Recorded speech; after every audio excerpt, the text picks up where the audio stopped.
Fritz Perls é um psiquiatra alemão que também é chamado de o rei dos hippies. Tu já tinha ouvido falar dele? Sabe quais foram as contribuições que ele deixou para a psicologia e para a PNL? O meu nome é Jonatas Crisel, eu sou especialista em programação neurolinguística e no vídeo de hoje eu vou falar um pouco da história e do legado desse controverso terapeuta.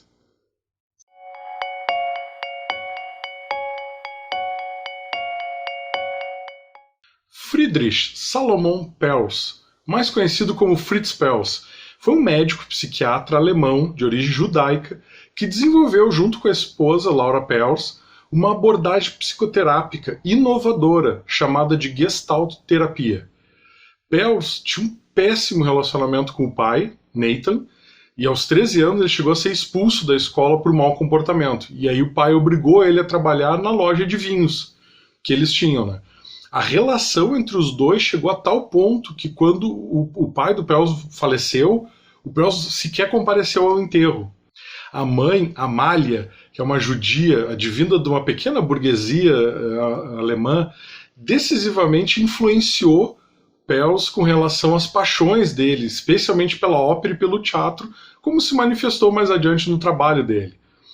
Ele acabou estudando medicina quando a Primeira Grande Guerra foi declarada, e graças a um problema cardiovascular, ele foi dispensado. Ainda assim, ele se inscreveu na Cruz Vermelha e serviu na frente belga de batalha. E ali ele teve algumas experiências de vida que marcaram ele.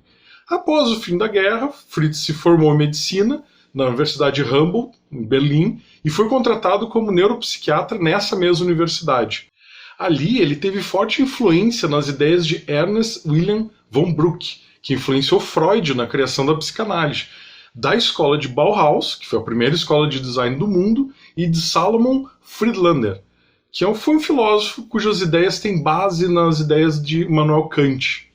Em 1926, ele iniciou psicanálise para lidar com as questões pessoais dele, e acabou ficando fascinado a ponto de cogitar se tornar um psicanalista. Em 1927, ele se mudou para Frankfurt e trabalhou com Kurt Goldstein, que era um médico pesquisador da Gestalt, que trabalhava na área de traumas cerebrais. Ainda em Frankfurt, ele conheceu Laura Posner, que foi colaboradora da equipe, e ele estabeleceu uma relação intensa.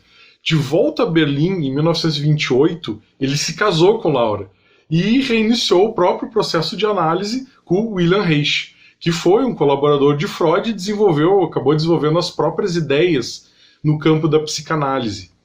Depois de escapar da perseguição de Hitler, já na Segunda Guerra, tendo estado em diversos lugares do mundo, passando por dificuldades financeiras, enfim, ele acabou decidindo ir se estabelecer em Nova York, com a ajuda de Karen Honey, que foi a primeira psicanalista dele. E ele acabou integrando um grupo de pensadores que formaram as bases da terapia Gestalt.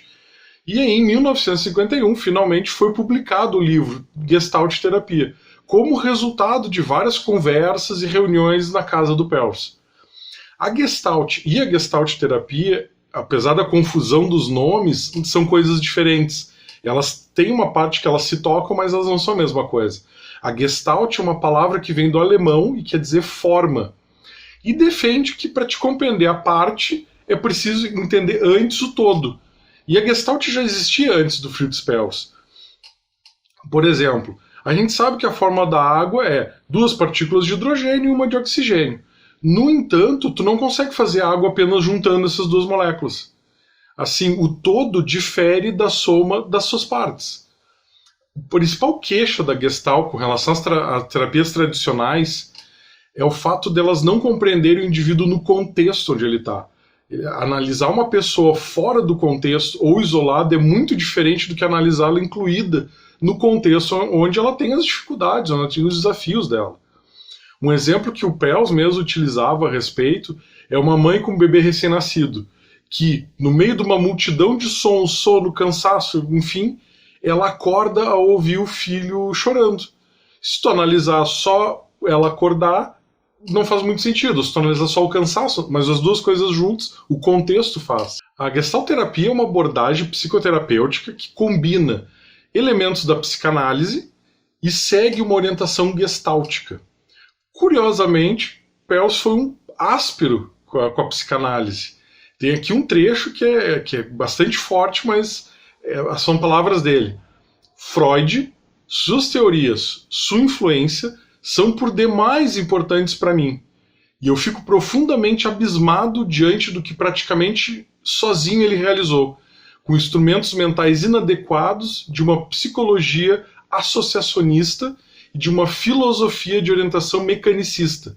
Sou profundamente grato por tudo que aprendi justamente ao me opor a ele. Essa abordagem ela tem uma ênfase, a abordagem da Gestalt, na responsabilidade de si mesmo, na experiência individual e no momento atual. Então está presente aqui elementos de existencialismo, de humanismo, de fenomenologia nas bases da Gestalt. Sobre o momento atual, aqui e agora, é interessante ressaltar que a Gestalt terapia ela não nega o passado do paciente, mas ela foca no que está acontecendo hoje, nesse momento, e que tem como plano de fundo o passado, evidentemente. Um ponto interessante que foi introduzido pelo Goldstein é a percepção de que todo organismo tem uma tendência a se autorregular e se autorrealizar. Todo organismo é autorregulado, ele busca satisfação, quando é privada a satisfação, ele busca de outras formas, ele vai dar um jeito de tentar compensar e achar a própria satisfação. Então, quando a gente tem uma patologia, ela é vista pela Gestalt terapia como uma forma de autorregulação do organismo. E desse ponto de vista, se o indivíduo não consegue mais perceber quais são as suas necessidades, as suas emoções, ele perde a capacidade de autorregulação, entrando num estado de insatisfação constante e sem poder obter do contexto o que ele precisa e nem poder contribuir para o funcionamento adequado do ambiente onde ele está inserido. E a Gestalt terapia chama isso de neurose, que é onde o sujeito tem dificuldade de estabelecer o contato com o mundo e com as pessoas, e até para não ter dor nem frustração, e aí ele fica confuso, e aí eventualmente ele vai manipular as pessoas, ou vai manipular o ambiente para tentar atingir a satisfação que ele está buscando. A Laura Pels diz que a Gestalt terapia é um processo anárquico, no sentido de que ele não segue regras ou normas pré-estabelecidas. Ela não pretende adaptar as pessoas a nenhum sistema, mas ela tenta adaptar as pessoas para o próprio potencial criativo das pessoas. É um ponto de vista bem curioso esse daí. A vida do Fritz Perls foi um misto de ousadia, arrogância e impulsividade. Os discípulos dele, pelo menos no início, eles tinham um misto de orgulho e vergonha do mentor ao mesmo tempo. Perls usou drogas psicodélicas como LSD, entre outras, fumava compulsivamente e teve um fascínio por grupos que eram marginalizados. Ele foi muito influenciado pela cultura hippie, que é do pós-Segunda Guerra, e a esposa mesmo dizia que ele era uma mistura de profeta e coitado. E o Perls repetia isso com um certo orgulho. Aos 71 anos, ele fixa residência numa região próxima de Santa Cruz, na Califórnia, ao sul de Santa Cruz.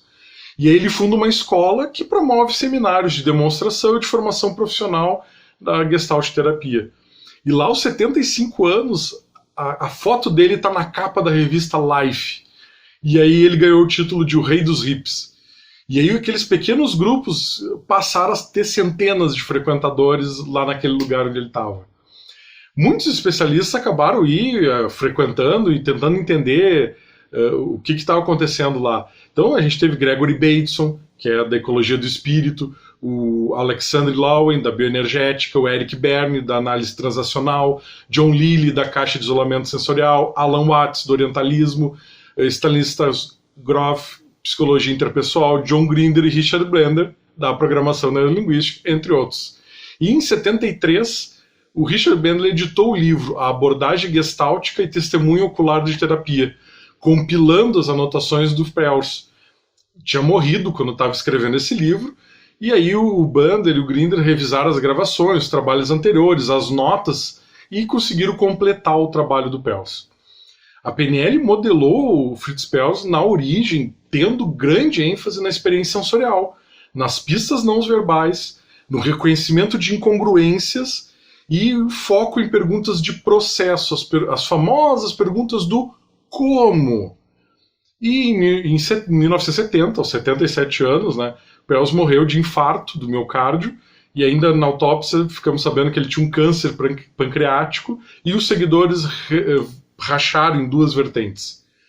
Muito embora a gente vai dizer que Peirce não tenha sido um exímio teórico, a gente não consegue negar a contribuição que ele deu à psicoterapia e a propagação que ele fez desse tipo de abordagem.